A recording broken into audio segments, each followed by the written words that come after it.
share apa yang saya tahulah, okey, berdasarkan pada yang sebelum-sebelum ni. So saya akan share berkaitan dengan CQI. Okey, seperti yang semua sedia maklum, Continuous Quality Improvement ataupun nama singkatannya adalah CQI. So dia adalah salah satu elemen yang ada di dalam OBE.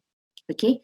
So sebelum tu sepatutnya flow kita ni kita akan pergi pada yang tadi Puan Fida dia dah terangkan dengan begitu detail sekali berkaitan dengan kurikulum.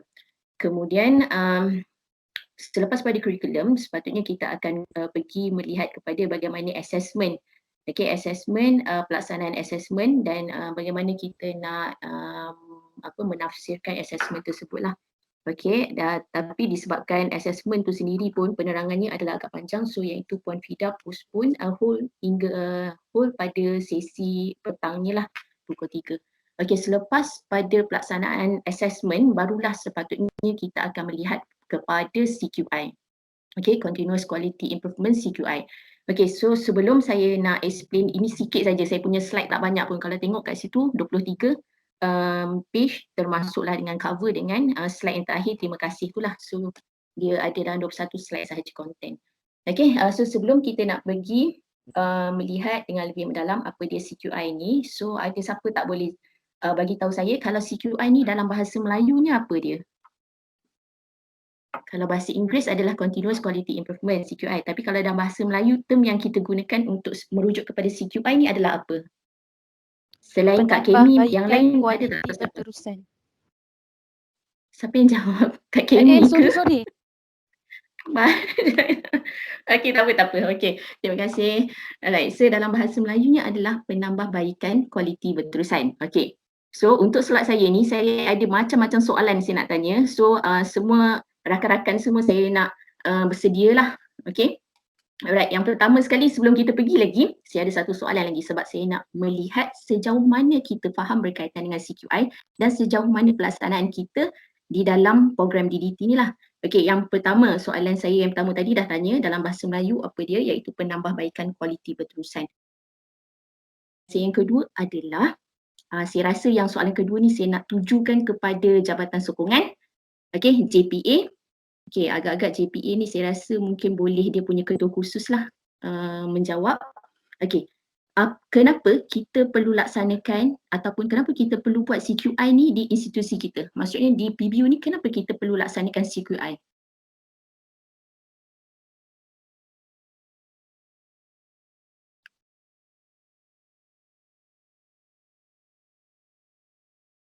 Wakil daripada JPA mungkin Puan Nik Haniza boleh ataupun Puan Idayu ke? Boleh menjawab tak kenapa kita perlu laksanakan ataupun kita nak buat CQI ni di PBU?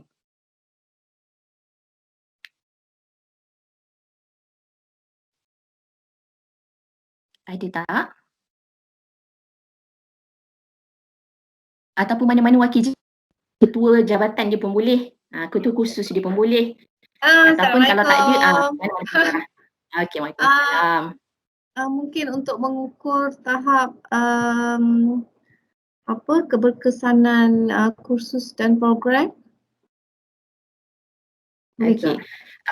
Boleh diterima lah. Betul-betul.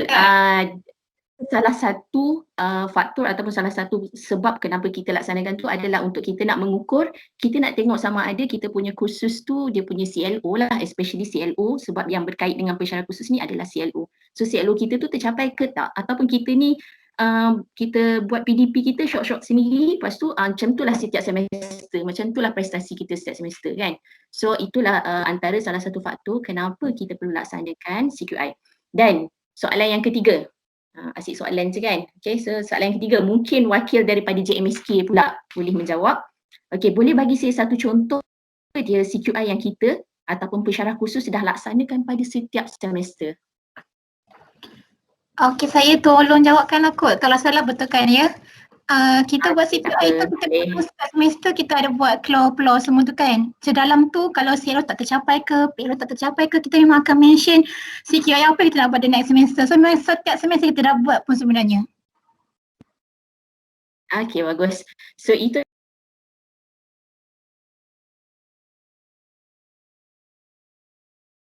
cycle satu semester tu, dah habis kita punya continuous assessment, dah habis kita punya final exam ataupun final assessment. So setiap pensyarah kursus akan sediakan satu laporan yang namanya adalah CLAR tu lah, Course Learning Outcome Review Report. Okay, so itu adalah salah satu contoh CQI yang kita dah laksanakan. Okay, so kita pergi pada slide seterusnya. So apakah CQI? Tadi saya dah tanya. Okay, so ini sebenarnya saya nak meringkaskan saya punya slide sebab semua dah menjawab tadi. Dalam bahasa Melayunya adalah penambahbaikan kualiti berterusan. So siapa yang perlu laksanakan CQI ni? Maksudnya bukan kita di peringkat Politeknik Balik Pulau sahaja. Okay, semua institusi pendidikan yang menawarkan program akademik dia perlu laksanakan proses CQI. Okay, macam yang saya tengok ada kalau bila saya saya mencari info berkaitan dengan CQI, saya tengok universiti pun sama. Semua yang di bawah semua yang menawarkan program akademik semua akan melaksanakan proses CQI ni lah. Okay, so yang seterusnya adalah ni yang saya tanya tadi, kenapa kita perlu laksanakan CQI? So ni adalah poin yang ketiga, iaitu untuk memantau dan menambah baik kualiti dalam pencapaian CLO, Course Learning Outcome, kemudian kepada PLO, Program Learning Outcome, dan seterusnya adalah Program Educational Outcome, PEO. Okay, so kalau nanti untuk slide-slide seterusnya ni nanti sebenarnya banyak dah tadi Puan Fida dah sentuh macam mana kita nak sediakan report untuk CLO dan sebagainya kan. Dia dah saya rasa tadi pun Puan Fida dah sentuh dengan detail macam mana cara kita nak menjawab ataupun kita nak buat CQI pada kita punya CLO. Okey, dan yang terakhir poin yang keempat adalah CQI boleh dilaksanakan dan dibuktikan dengan memberikan satu laporan yang lengkap dengan data yang sah hasil daripada analisa pencapaian yang dilakukan. Okey, maksudnya ni, so nanti bila auditor MQA dia akan tanya macam mana kita nak tahu sama ada kita buat proses CQI kita ni lengkap, maksudnya close the loop. Bila biasanya kalau panel auditor ni dia akan tanya macam mana kita nak tahu yang kita punya CQI ni dia close the loop, maksudnya dia habis satu pusingan kitaran dia. So macam mana kita nak buktikan adalah kita kena sediakan report lah. Okay, kita kena sediakan satu report. So report kita ni bukan report yang kita suka-suka buat. Okay, so report ni adalah satu laporan yang terbit daripada data yang sah. Maksudnya data yang sah ni daripada mana? Data yang sah ni adalah daripada assessment yang telah dilaksanakan di dalam kelas ataupun assessment yang dilaksanakan masa final exam ataupun final assessment lah. Okay, data-data tersebut ataupun output ataupun dia punya result daripada student tu itu adalah data yang sah daripada result student. So daripada situlah terbitnya laporan.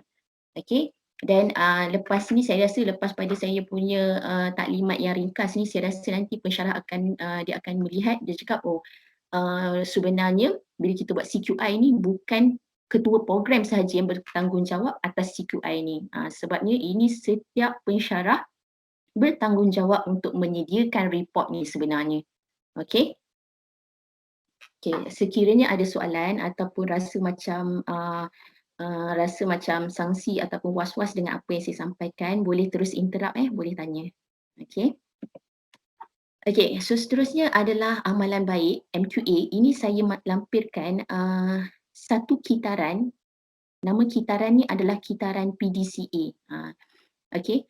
Kenapa PDCA adalah sebab dia bermula dengan kita plan, rancang ni, plan, kemudian kita laksanakan, do, kemudian kita akan check, pantau dan semak, kemudian yang terakhir adalah kita akan buat penambahbaikan di sini. So plan, do, check, action. Okay. So ini adalah kita punya kitaran yang disarankan oleh MQA lah. Sebab yang ini bukan saya ambil saja-saja. Ini kitaran ni memang ada di dalam buku amalan baik MQA. Maksudnya bila dia kata amalan baik, sepatutnya kita mengikutlah amalan baik ini untuk kita nak pastikan kita punya program kita berkualiti. Okay.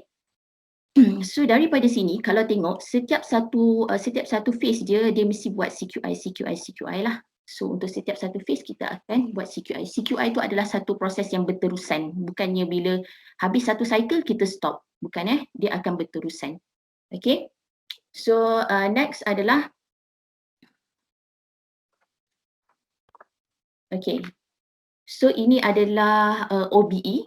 outcome based education yang kita panggil sebagai closing the loops. Maksudnya kita nak tutup, kita nak lengkapkan satu kitaran OBE kita bagi kita punya CQI ni lah. Okay.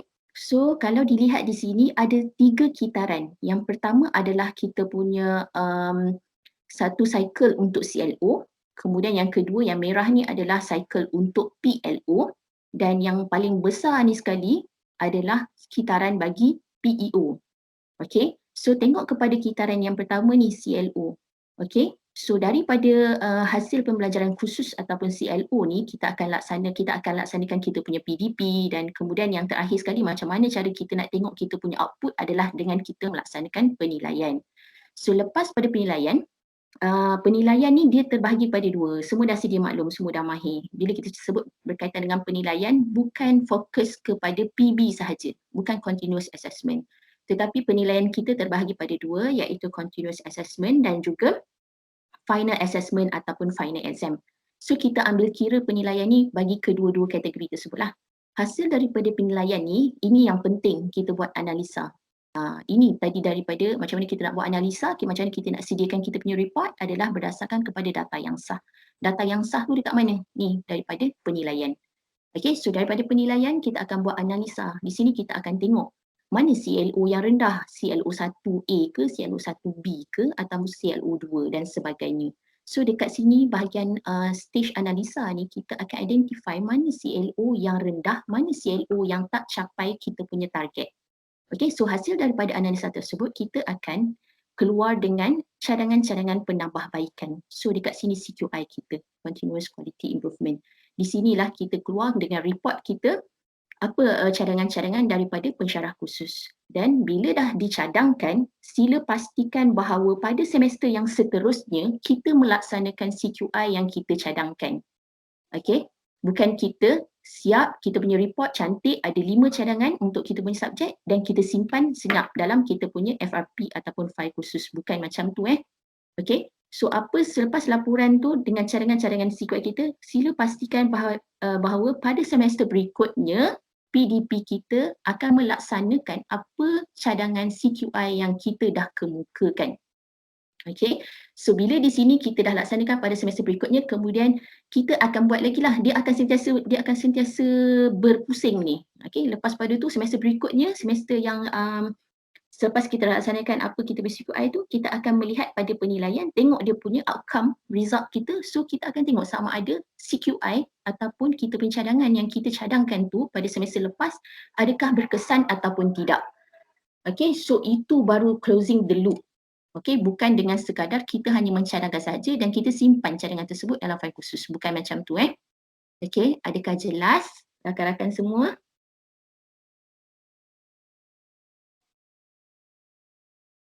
Jelas ke penerangan saya? Yes. Jelas. Okay. So, seterusnya adalah berkaitan dengan PLO. PLO ni pun samalah macam CLO tadi. Dia CLO ni, dia punya cycle ni akan dilaksanakan oleh pensyarah khusus dan juga penyelaras khusus. Untuk PLO pula, macam semua dah sedia maklum, PLO dia akan duduk jatuh bawah ketua program. Okay, so untuk PLO pun sama. Kita akan ketua program dia akan melihat kepada hasil macam mana kita nak buat analisa adalah berdasarkan kepada penilaian student tu jugalah. Okay, tapi PLO ni, adakah PLO ni kita akan buat by SEM? Adakah kita akan buat analisa PLO ni berdasarkan kepada by semester? Maksudnya, katakan sesi yang dah lepas ni, sesi yang sedang berlangsung ni iaitu sesi Jun 2020 ni, adakah kita akan kaji PLO ni untuk pelajar semester 1, semester 2, semester 3, semester 4, semester 5 dan semester 6 macam tu ke? Tidak. Tidak So kita akan buat adalah by cohort. By cohort Okay, untuk yang paling besar ni sekali adalah PEO. So PEO kalau kita lihat di sini, mana input-input dia yang kita dapat untuk kita nak buat dia punya analisa tu. Okay, untuk PEO ni kita akan fokus kepada alumni. Okay, alumni bukan alumni PSP, bukan alumni PUO. Okay, so ini adalah alumni PBU. Maksudnya student-student kita yang dah grad. Kalau tadi siapa perasan Fida dah ada tunjukkan PEO kita akan edarkan questionnaire tu pada alumni kita yang dah grad. Okay. Kemudian selain daripada alumni ni, kita akan ini di peringkat JPPKK. Kita nak tengok sama ada visi misi kita tercapai berdasarkan pada PEO. So dia akan buat dia akan mengambil kira apa pendapat ataupun input daripada stakeholders dan juga jawatan kuasa penasihat. So stakeholders dan juga jawatan kuasa penasihat ni adalah di peringkat JPPKK. So hasil daripada ataupun input daripada semua ni, dia akan buat analisa dan kita akan dia akan keluar dengan apa cadangan-cadangan untuk CQI lah. Okay. So ini adalah 3 kategori bagi CQI bagi program. Okay, yang pertama adalah CLO, yang kedua adalah PLO dan yang ketiga adalah PEO. So untuk CLO ni macam mana kita nak buat CQI dia adalah dengan kita melihat kepada core iaitu course lecturer and CORR iaitu course outcome review report. Okay, so ini tanggungjawab siapa ni?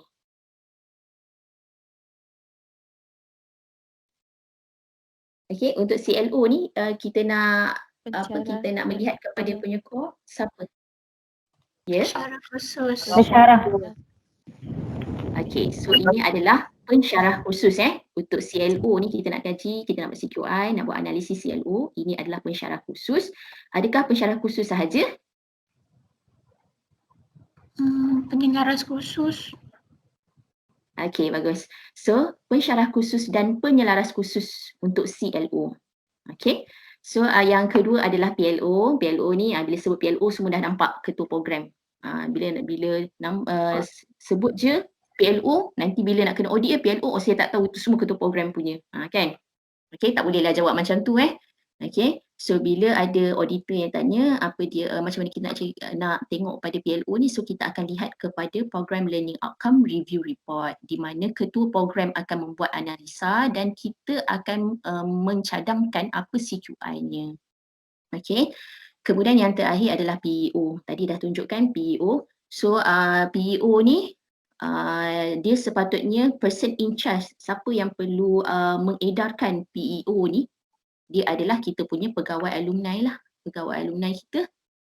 Okay, so perlu edarkan dan kena pastikan alumni kita menjawab questionnaire yang diedarkan. Macam yang baru ni, Puan Fida dah sediakan satu questionnaire untuk pelajar-pelajar DIP yang lepas, bukan pelajar DDT. Ini untuk pelajar DIP yang lepas. Okay, so Puan Fida dah sediakan, kemudian kalau tak silap saya Puan Kholilah kot yang distribute pada alumni-alumni kita. Okay.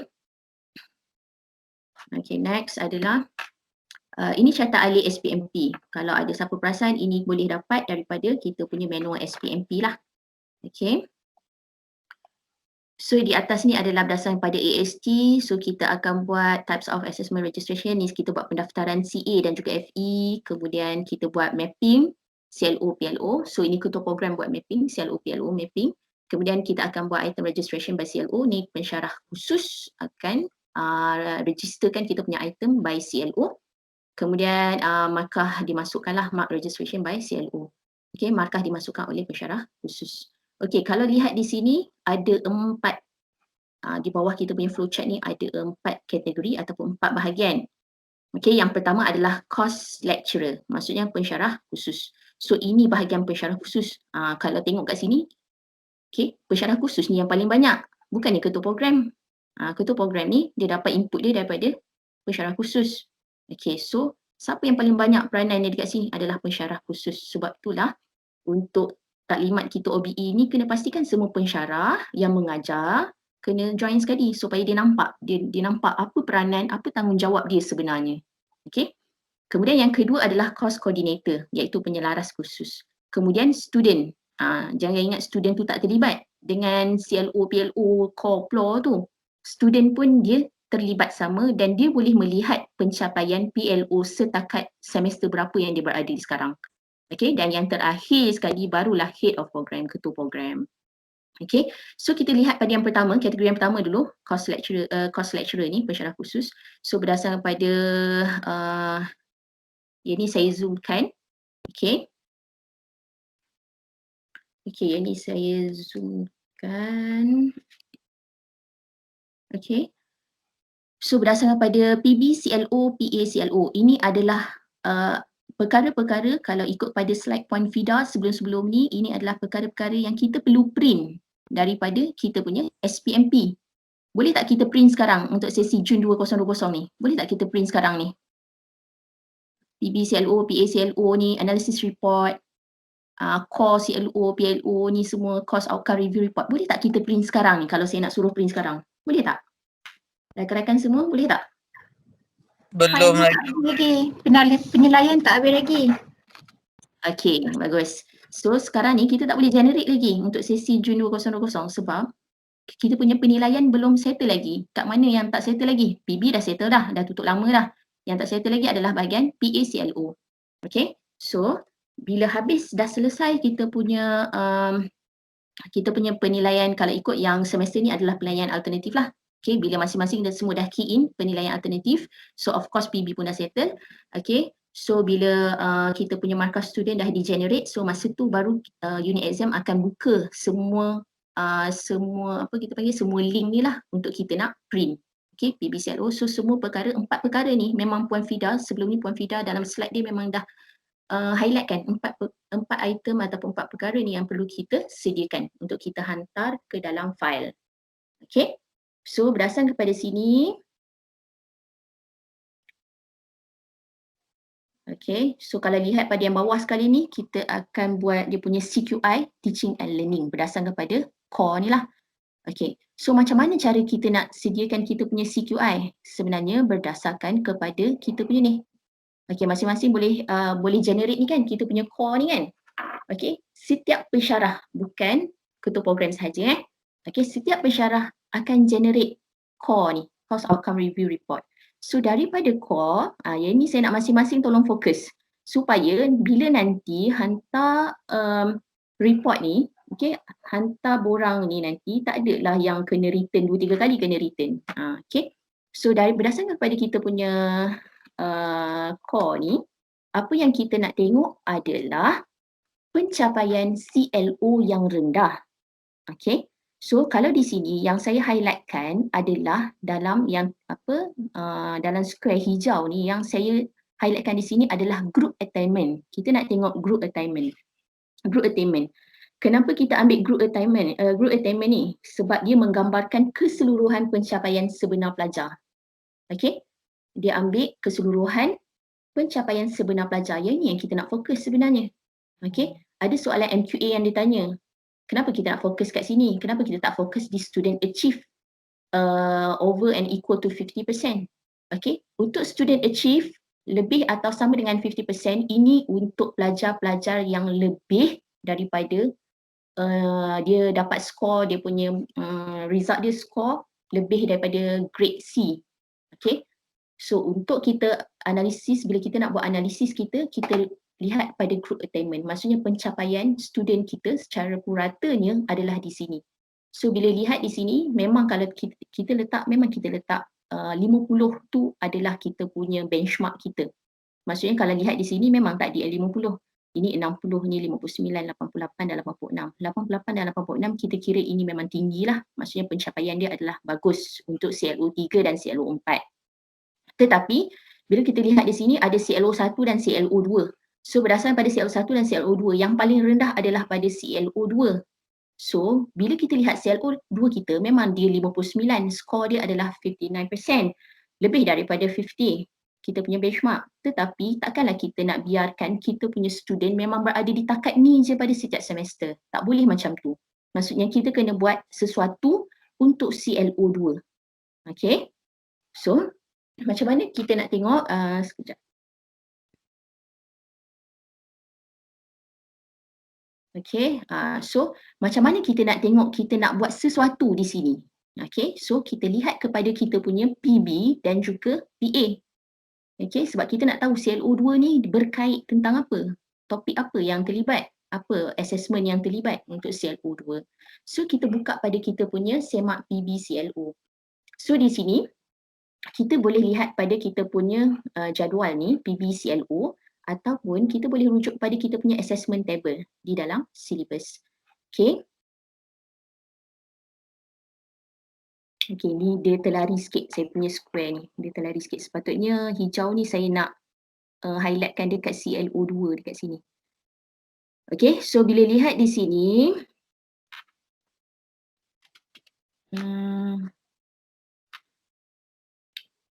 kalau lihat pada PB ni, ClO2 dia berada di end of chapter, kemudian ada di quiz 2 dan satu lagi berada di test 1.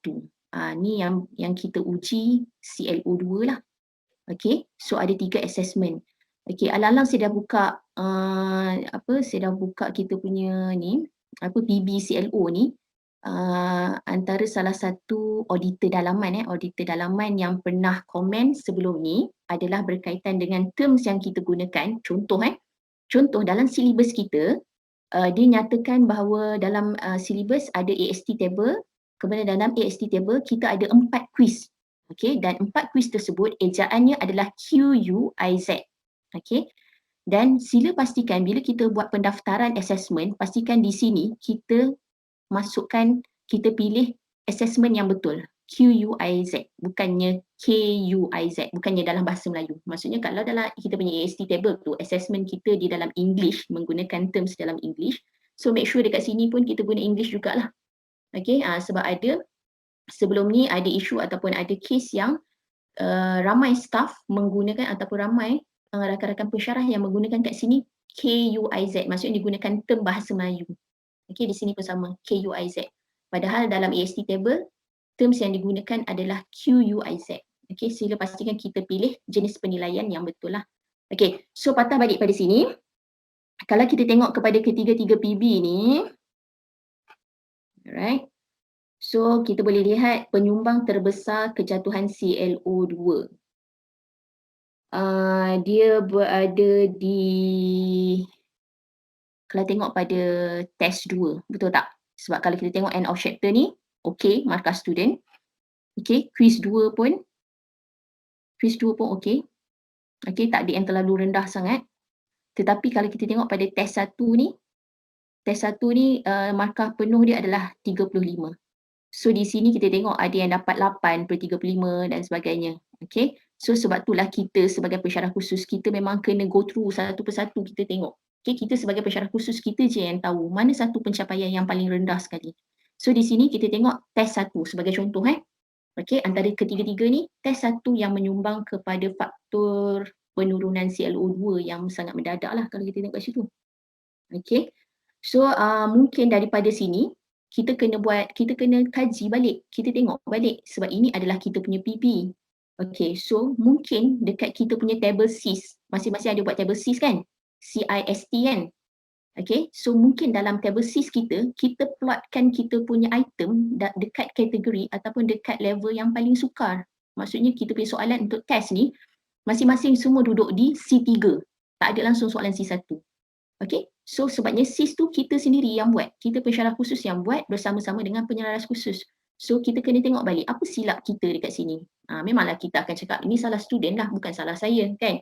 Tapi kita kena tengok balik lah, kita kena bantu untuk pastikan untuk semester akan datang, kita punya pencapaian untuk kita punya test tu akan meningkat lah. Okay, ataupun soalan terlalu banyak untuk test. So kita kena tengok sama ada kita punya CIS tu terlalu sukar, ataupun soalan kita terlalu banyak dan tidak seimbang, ataupun student tak sempat nak jawab, soalan terlalu banyak dan student tak sempat nak jawab. So kita kena tengok apakah faktor-faktor yang menyumbang kepada pencapaian yang rendah bagi test 1 ni. Okay, okay, so next. Okay, lepas kita tengok pada PB, kita tengok pula pada kita punya PA. Tak kisahlah dia final exam ke, final assessment ke, ataupun kita punya penilaian alternatif. So kena tengok. Okay, kalau lihat pada kita punya PA contoh dekat depan ni, contoh saja. Okay, contoh di hadapan ni. Okay, so banyak yang terlibat dengan ClO2. Tapi kalau kita lihat di sini, mungkin subjektif question 1 dan juga subjektif question 2 yang menyumbang kepada kejatuhan ataupun skor yang paling rendah dekat sini. So tengok balik, okay, untuk question 1 ni dengan question 2 ni dia melibatkan topik apa. Okay. Okay. So bila kita sebagai pensyarah khusus kita rujuk balik kita punya fees sebab kita ada fees kan bila kita buat final exam kita ada fees. So tengok balik untuk subjektif soalan 1, subjektif soalan 2. Ini berkait dengan bab apa? Okay, sebagai contoh katakanlah yang soalan 1 ni untuk soalan 2 ni okay, dia berkait dengan chapter 1. Yang ini pula berkait dengan chapter 2. So daripada 2 ni, ini adalah input lah. Maksudnya 2 input kita akan cadangkan apa tindakan yang seterusnya yang sepatut kita buat. Okay, so pastikan kita tahu nak rujuk apa. Macam yang ni tadi, untuk kita punya PB, CLO, pastikan kita rujuk kepada kita punya AST table. Tu untuk PB. Kalau untuk PA pula, kita akan rujuk pada fees ataupun kita akan rujuk kepada FICE. Depends pada sama ada dia adalah final exam ataupun kalau final exam kita akan rujuk jadual fees. Kalau dia adalah final assessment, contoh soalan projek ataupun final test. So kita akan rujuk kepada FAS iaitu final assessment specification table. Okay. So ini adalah perkara yang paling penting lah bagi saya. Saya rasa pensyarah khusus perlu buat penulisan CQI yang sepatutnya. Bukannya duduk merapu-rapu macam sesuka hati je letak. Ataupun ikut je apa yang by default yang ada dalam cadangan. Jangan buat macam tu Okay, sebab apa saya cakap jangan buat macam tu? Sebab ni memang kata tak ada masalah, ni memang ketua program pandai-pandai lah jawab nanti kan. Betul tak? Sebab ni kan program dia yang punya kan. Okay, jangan macam tu kawan-kawan semua. Okay, sebabnya kalau macam tak silap saya, okay, masa validasi untuk kenaikan pangkat, ini adalah antara perkara yang akan ditanya. Okay.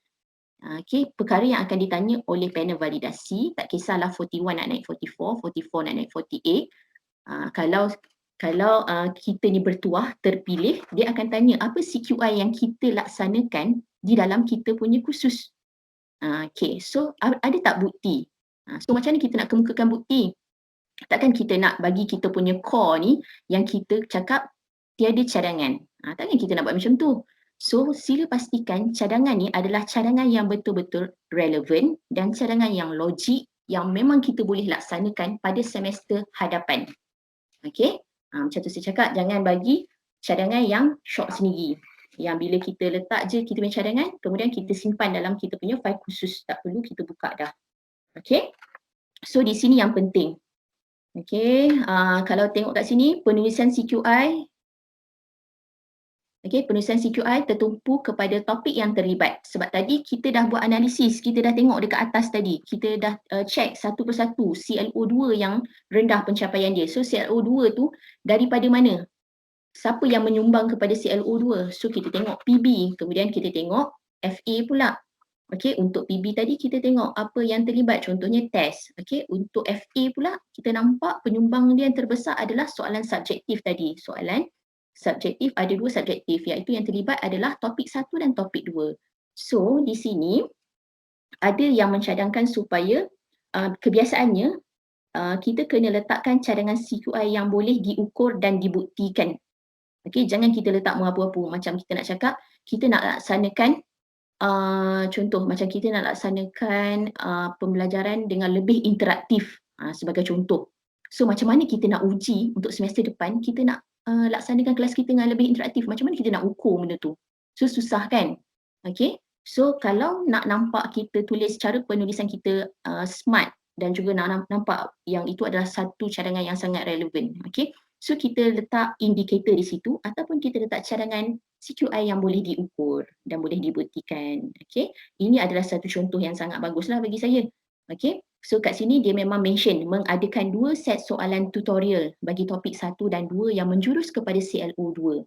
Maksudnya kita dah tahu semester yang lepas student kita dia rendah pencapaian CLO2 di mana topik 1 dan topik 2 ni dia lemah. Okay, so kita sediakan 2 set soalan tutorial. Okay, kemudian cadangan yang kedua adalah memberikan 1 set soalan berbentuk soalan peperiksaan akhir. Sebab kita nampak final exam tadi dia susah nak jawab kan, ataupun dia tak dapat skor final exam. So kita buatlah satu set soalan. Okay, ambillah soalan daripada contoh-contoh soalan yang lepas. Okay, kita combine, jadikan dia macam dalam format peperiksaan akhir. Okay, so selepas pada kita dah cadangkan ni, make sure cadangan kita tu kita akan forwardkan pada semester berikutnya.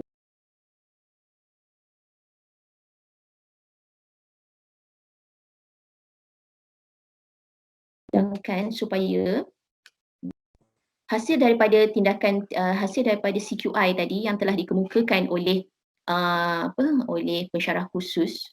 So, yang ini masih dalam perancangan lah. Mungkin kita boleh buat contoh mungkin kita boleh buat ataupun unit OBE boleh sediakan satu template. Di sini borang penambahbaikan berterusan CQI.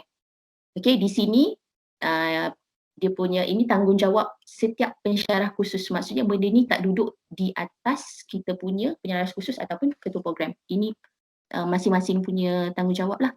Maksudnya di sini kita akan lihat CLO dekat sini tadi kan group attainment. Katakan sesi Disember 2019 di sini. So kita tengok apa pencapaian CLO kita. Kemudian kita bandingkan dengan 2 semester. So nanti saya akan discuss dengan unit OBE, kita akan tengok sama ada kita nak guna pakai borang ini ataupun tidak. Borang ini dapat daripada PSP lah. Okay, so kalau misalkan kita nak guna borang ni, sangat cantik lah. Sebabnya kat sini kita boleh compare. Okay, kita boleh tengok dua sesi, kita nak tengok sama ada bila kita dah run kita punya CQI, pada semester berikutnya ni, nampak tak dia punya improvement ataupun dia semakin menurun. Okay, so kat sini kita boleh sebagai pensyarah khusus kita boleh buat ulasan. So bila ada ulasan mungkin kita punya tindakan yang kita cadangkan pada semester yang lepas tak berkesan. Okey, mungkin dia tak bersesuaian, ada benda lain lagi yang perlu kita perbaiki. So apa cadangan tindakan yang seterusnya? Okey, kemudian di sini akan disediakan oleh pensyarah khusus tersendiri. Kat sini boleh disahkan oleh biasanya ketua program ataupun ketua jabatan. So bila kita ada satu borang ni, satu borang ni saya rasa ini adalah boleh jadi satu report di mana bila kita nak minta validasi nanti, kita nak pergi validasi nanti, bila ditanya oleh panel validasi, bukan MQE tau, panel validasi untuk kenaikan pangkat. So kita boleh bawa ni lah, sebab sebelum ni saya pernah dengar isu pensyarah, dia tak boleh nak jawab macam mana bila panel validasi kenaikan pangkat tanya, apa CQI yang you buat dekat you punya subjek ataupun khusus. So dia tak boleh nak jawab. Sebab apa? Sebab biasanya dekat dalam borang core tu dia pakai merapu je. Itulah dia bendanya. Okay. So, ada soalan setakat ni? Ada soalan? Ada soalan? Ke saya seorang je berada di dalam platform ni? Ada Kak Neha. Boleh proceed. Ada. Okay. Alright. So, seterusnya adalah yang ni saya ada minta pada rakan-rakan JTMK saya rasa JPA dengan JMSK saya tak forwardkan. Okay, daripada sini tadi kita dah buat CQI. Okay, selain daripada tu, kita akan buat CQI berkaitan dengan kurikulum. Okay, CQI berkaitan dengan kurikulum kita. Okay, di setiap hujung semester bila kita dah habis kita punya PDP, kita dah habis kita punya FA, FE semua, okay, kita boleh buat CQI untuk kita punya kurikulum. Okay, so ini adalah contoh yang saya dah forward kepada semua rakan-rakan JTMK. Okay, so saya rasakan di Jabatan Sokongan pun perlu jugalah memandangkan memang ada subjek kan. Okay, so di sini kalau lihat di sini ada satu kesalahan. Okay, ada siapa perasan tak? Apa kesalahannya?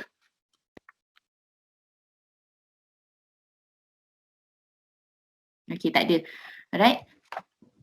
Kat sini saya edarkan tu bagi rakan-rakan JTMK, yang saya edarkan kat sini adalah saya tak perasan, saya tak betulkan di sini maklum balas continuous quality improvement bagi fees. Sebab untuk 2 sem yang lepas memang kita ada buat komen berkaitan dengan fees. Tetapi sekarang kita tak buat fees sebab kita tak ada final exam. So bagi rakan-rakan yang tak isi lagi borang ni, tolong betulkan ini bukan fees sebab kita nak komen berkaitan dengan kurikulum. Okay, so boleh betulkan kat sini type sajalah sebab saya bagi dalam bentuk word. Okay, so ini kita nak buat CQI kurikulum.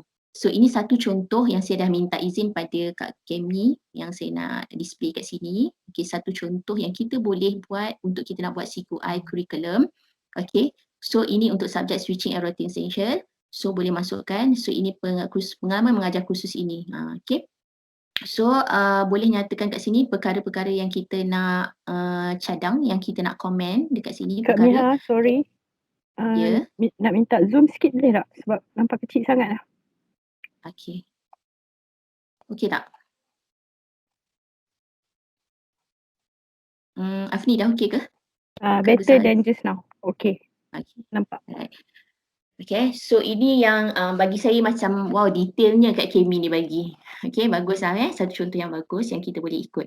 Okay, so ini adalah pembahagian masa SLT untuk setiap topik. So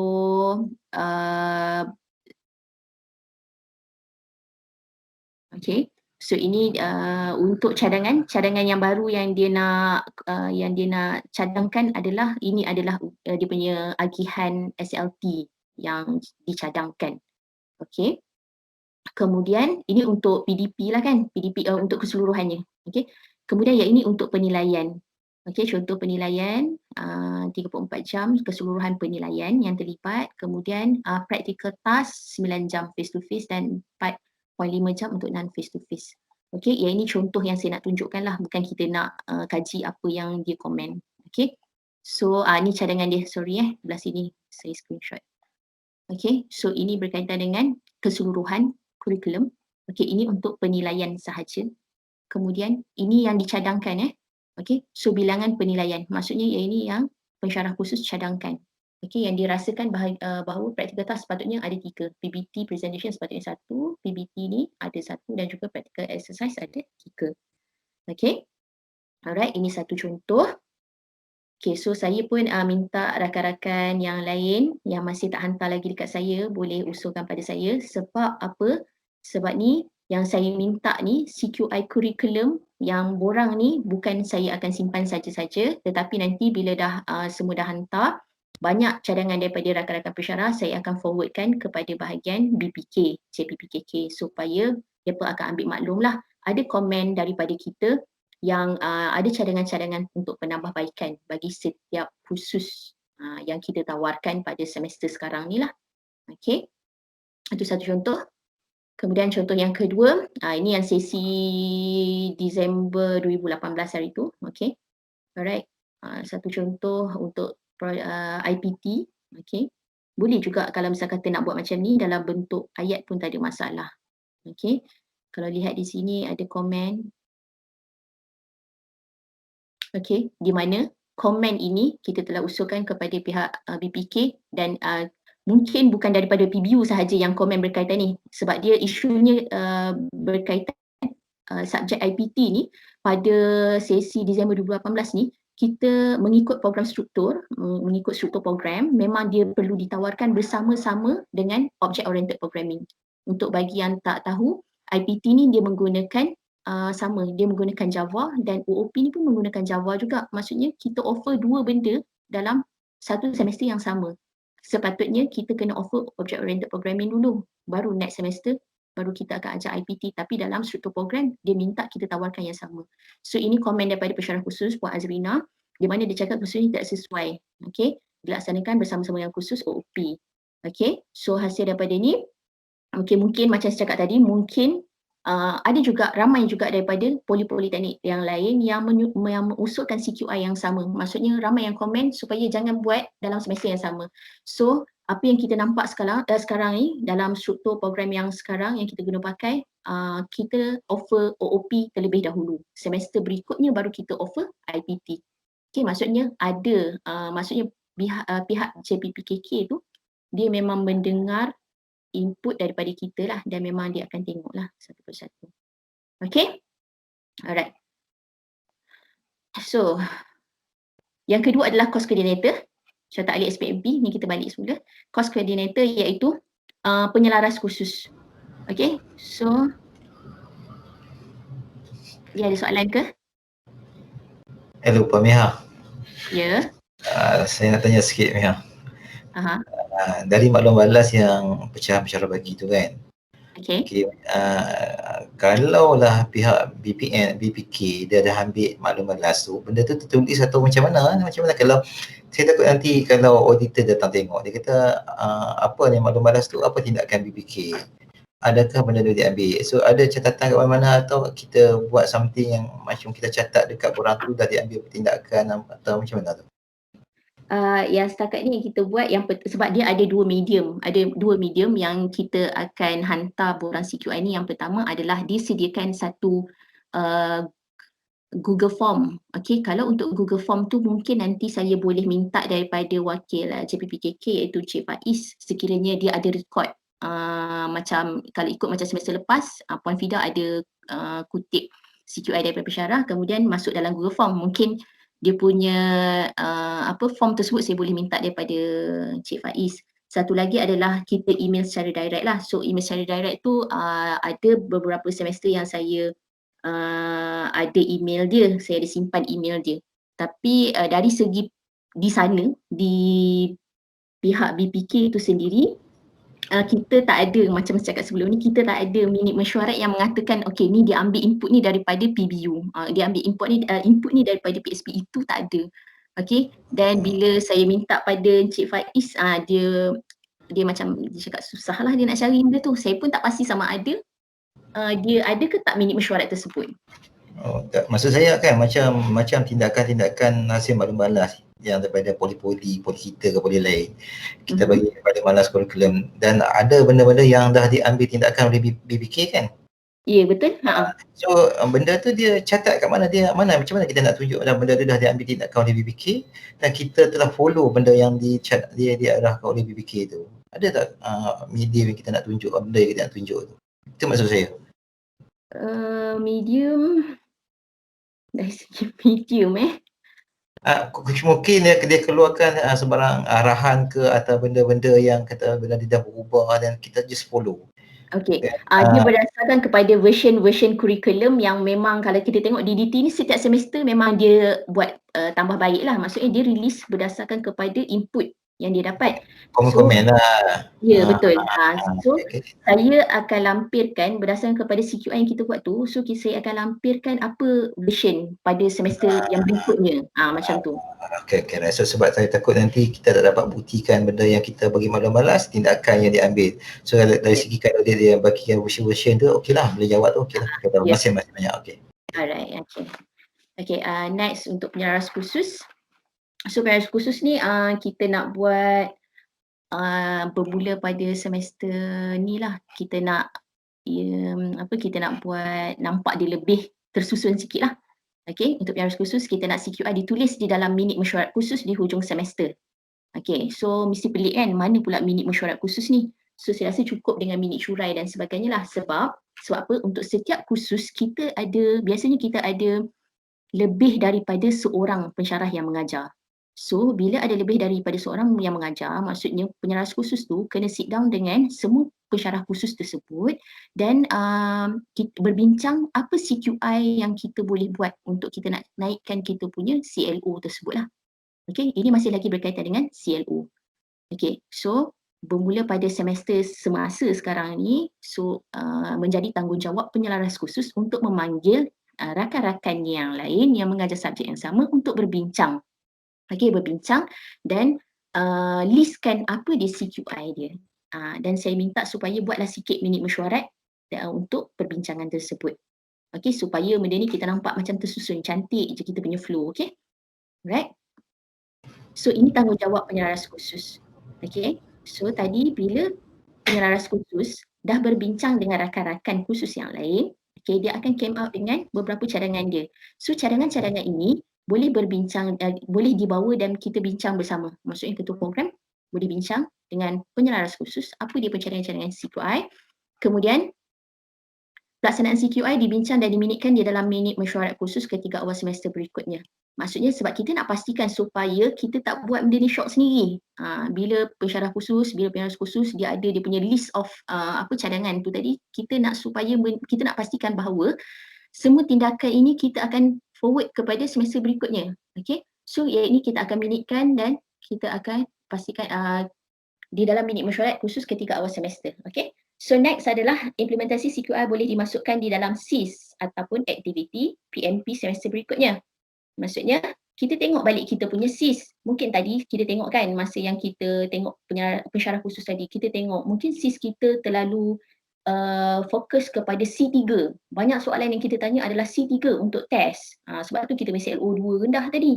Okay, so kita punya kita punya CQI tu kita boleh implement masukkan dalam SIS. Sebab SIS ni kita boleh ubah, setiap semester kita boleh ubah, tak ada masalah. Okay, ataupun kita boleh implementkan tindakan kita. Contohnya tadi kita nak buat apa dia satu soalan ala-ala final exam kan. So kita implement dalam kita punya aktiviti PMP semester berikutnya. Dan keberkesanan CQI dilaksanakan pada analisa clause SEM berikutnya. Okay, maksudnya untuk next sesi nanti, okay, tak tahu nama dia apa, mungkin nama dia SEM March 2021 nanti. So kita nak tengok sama ada berkesan ataupun tak tindakan yang kita dah buat. Okay. So yang terakhir adalah head of program. Okay, ini ketua program. Puan Samia. Ya. Okey, yang tadi yang CQI tadi kan saya ni baru tengok nak menyampuk. Boleh? Boleh. Okey, benda ni saya rasa bagus dengan sebab dulu pengalaman saya kat poli lain, bila CQI ni semua ketua penjelas khusus buat dibentangkan dalam peringkat jabatan. Tapi bila dia bentangkan peringkat jabatan, kadang-kadang yang nak dengar tu hanya ada penjelas khusus yang tu saja kan. Alright, so saya rasa kita create team, bincang dia punya catatan dengan CQI ni benda yang baik lah. Tapi untuk kita setarakan, saya rasa better untuk nak letak dalam minit tu kita buat dalam bentuk form atau sebagainya lah. Bagi standardize. Boleh. Kan? Tak boleh minta minit curai, tak kita minit curai. Khusus yang A buat macam lain, yang B buat macam lain. Yang A lagi advance, yang B lagi kurang advance kan. So jadi isu pertikaian kan. So buat satu borang yang standard. So dia orang bincang letak kat dalam situ saja. So kita compile benda tu. Bagi cadangan saya lah. Boleh So kalau buat peringkat jabatan semua lah, 3 jabatan. Okey. Boleh, dia kalau tuan TPA yang cadangkan mesti boleh punya. Alright, thank you. Okay. Alright. Okay, terima kasih. Okay, yang terakhir head of program. Okay, ketua program. Okay. So ini ketua program dia akan buat analisa PLO untuk semua program. Maksudnya untuk semua program kalau kita ada DDT sajalah. So kita buat DDT. Okay, untuk PO review report itu program outcome review report by semester. Memang kita buat by semester. Okay, kita akan buat PLO ni by semester tapi kita akan mengikut cohort. Okay, kena pasti CQI mengikut subjek. Okay, pantau PLO selepas pelaksanaan CQI pada semester berikutnya. Baru kita boleh namakan sebagai close the loop. Okay, kita nak tengok CQI yang kita cadangkan pada semester lepas untuk menaikkan PLO yang rendah. So kita nak tengok sama ada semester ini naik tak PLO kita lepas kita implement kita punya cadangan-cadangan pada semester lepas. Okay, so itu kita nak kena pantau. Dan untuk yang ni macam tadi Puan Fida pun dah cakap, okay, so bila ketua program dah sediakan report bagi pencapaian PLO ni, so kami akan bentangkan dalam mesyuarat akademik. Okay, so mesyuarat akademik ni untuk makluman semua sekiranya ditanya, mesyuarat akademik ni siapa chair dia? Okay, so siapa boleh jawab? Selain Cik Jas, siapa boleh jawab? Siapa chair? Cik Edi, mungkin Cik Edi boleh kot. Edi ada tak Edi? KJTMK. Cik Edi ada tak? Cik Edi, oh lupa, Cik Edi dia punya mic dia tak boleh ni, mic dia tak berfungsi. Okey, untuk makluman semua backup. Tak betul, dia berada di unit asrama. Tadi dah maklumkan dia punya mic dia tak boleh on sebab dia pakai PC. Banyak pula penerangan dia kan. Sorry. Okey. So untuk makluman semua rakan-rakan pensyarah, untuk PLO ni mesyuarat akademik dia dipengerusikan oleh Timbalan Pengarah Akademik. Okey. So masa ni kita akan tengok, saya dengan Puan Fida akan bentangkanlah apa dia pencapaian PLO by cohort, dan sebelum tu kita akan melihat apa dia CLO yang menyumbang kepada pencapaian PLO tersebut. So bukan kita hanya tengok pada PLO sahaja, kita akan tengok kepada CLO juga. Okay, ini contoh laporan PLO lah, Program Learning Outcome Review Report. Okay, ini sesi yang lepas iaitu sesi Disember 2019. Okay, so untuk pencapaian ini terus saya bentang lah sekali. Okay, alang-alang dah ada dalam platform ni. Okay, supaya kita boleh lihat bagi mana-mana pensyarah yang terlibat, so kita boleh buatlah ni. Okay, so kalau kita tengok pencapaian PLO 01 yang paling rendah iaitu 68. Okay, so apa cadangan dia adalah kita nak buat sesi PDP kita iaitu Flip Classroom. So macam mana Flip Classroom? Hari tu dalam email saya ada sharekan sedikit video, sedikit nota kot kalau tak silap saya, apa dia Flip Classroom. Okay, dan kita nak galakkan pelajar terlibat secara aktif semasa sesi perbincangan di dalam kelas. Okay, ini contoh contoh laporan PLOR. Okay, kalau kita tengok memang sesinya adalah Disember 2019 yang lepas sesi Disember 2019 yang lepas. Okay, tetapi pelajar ni adalah kohort ambilan Disember 2017. Di sini kita tengok pelajar-pelajar ni kohort Disember 2017. So daripada sini kami akan generate nama PLOR ni daripada SPMP. Nah, mana nak dapat ni adalah daripada SPMP. So daripada SPMP kita akan masuk balik dalam template ni supaya kita nampak dengan lebih jelas. Ini semua daripada semester 1 pelajar ni, pelajar kohort Disember 2017 ni, daripada semester 1 dia ambil subjek apa, semua ada dalam list ni. Dan apa dia punya pencapaian bagi setiap PLO. Okay, ni contoh So sampailah internship pun masuk juga. So daripada sini baru kita nampak macam mana kita nak buat analisa. Okay, daripada sini kita nampak PLO 01 yang paling rendah, iaitu yang keluarnya 68.2. Okay, so daripada 68.2 kita akan lihat balik apa subjek-subjek yang terlibat, mana yang menyumbang kepada penurunan PLO tersebut. So daripada situ kita keluar dengan kita cadangkan apa tindakan CQI yang sepatutnya. Okay, so saya rasa itu saja daripada saya berkaitan dengan CQI, serba sedikit. Banyak yang terkurang sebenarnya, tapi saya rasa ini adalah yang termampu untuk saya share buat masa sekarang. Okay, ada apa-apa soalan tak?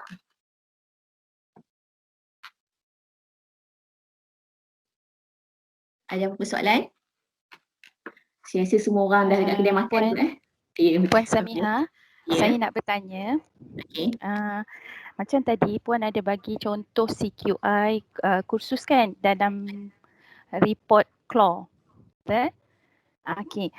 Tapi kan dekat CQI tu dia merujuk kepada penambahbaikan kepada assessment kan?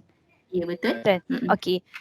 Dan itu adalah contoh CQI yang tertumpu. Okey, ataupun yang fokus lah. Okey. Jadi soalan saya, katakan CLO yang terlibat itu adalah CLO yang berkait rapat dengan kognitif. Okey, aras kognitif. So agaknya kalaulah penyelaras kursus tu dia bagi cadangan untuk kognitif ni macam contohnya topik-topik yang berbentuk teori lah semata-mata, tiada amali kan, tiada tutorial. Ya, Okey, jadi boleh ke dikatakan spesifik tak kalau kita kata kita boleh buat penambahbaikan dengan cara TNL-nya tu merujuk kepada kaedah analogi ke, kaedah brainstorming, lawatan sambil belajar, itu dikatakan spesifik ataupun tidak? Ya, betul. Yang itu lebih bagus sebab itu lebih spesifik. Cuma macam yang ini kebiasaannya apa yang kami dapat daripada penyelaras khusus, sebab ini kita tengok macam tadi kita tengok by khusus kan, by khusus. So daripada sini yang kita nampak, sekejap saya buka satu lagi. Okey. So ini contoh tadi. Okey, daripada sini kita nampak subjek apa yang menyumbang kepada PLO 01, khusus-khusus yang terlibat dia. Okey, sebagai contoh daripada sini, so kita akan identify apa subjek yang menyebabkan penurunan PLO 01 ni. So untuk penyelaras khusus ni, mana yang terlibat yang menyumbang kepada penurunan ni, sepatutnya dia kena keluarkan macam yang akak cakap tadilah. Dia akan cadangkan kepada kami contoh katakanlah macam OS, operating system. Dia mencadangkan sebab dia tahu subjek dia adalah subjek teori, contoh okey, dia adalah subjek teori. So dia cadangkan supaya subjek ni bawa student dia pergi lawatan sambil belajar. So sepatutnya dalam dia punya course outcome review report yang dihantar kepada ketua program, sepatutnya di bahagian cadangan dia ada nyatakan pelajar-pelajar ini dicadangkan untuk membawa lawatan sambil belajar ke mana, supaya cadangan-cadangan tersebut kami boleh masukkan di dalam mesyuarat akademik inilah. Ya, sepatutnya memang macam tu Kak Kamila. Okey, baik. Okey. Sebab ini saya tunjukkan sekejap lah berkaitan dengan Ini untuk PLO 01. Kemudian kita tengok tadi PLO 03 pun dia punya pencapaian dia pun tak berapa merangsangkan juga. Okay, so PLO 03 contoh subjek yang terlibat bila kami tengok kepada pencapaian PLO by subjek, inventive problem solving ni yang menyumbang kepada penurunan. Okay, so bila kita nak buat CQI, kita nak buat CQI macam mana? Sebab kursus ni kita sudah tidak tawarkan. So kursus ni kita dah tawarkan, so tak ada dengan kita mengharapkan dengan kursus yang elektif yang menggantikan inventive problem solving tu boleh meningkatkan kita punya pencapaian PLO. Sama juga dengan PLO 05 bila kami lihat kepada dia punya spreadsheet dia, so SRD merupakan penyumbang kepada penurunan PLO 05. So apa yang kami buat adalah kita pairkan ataupun kita akan gantikan dengan business intelligence.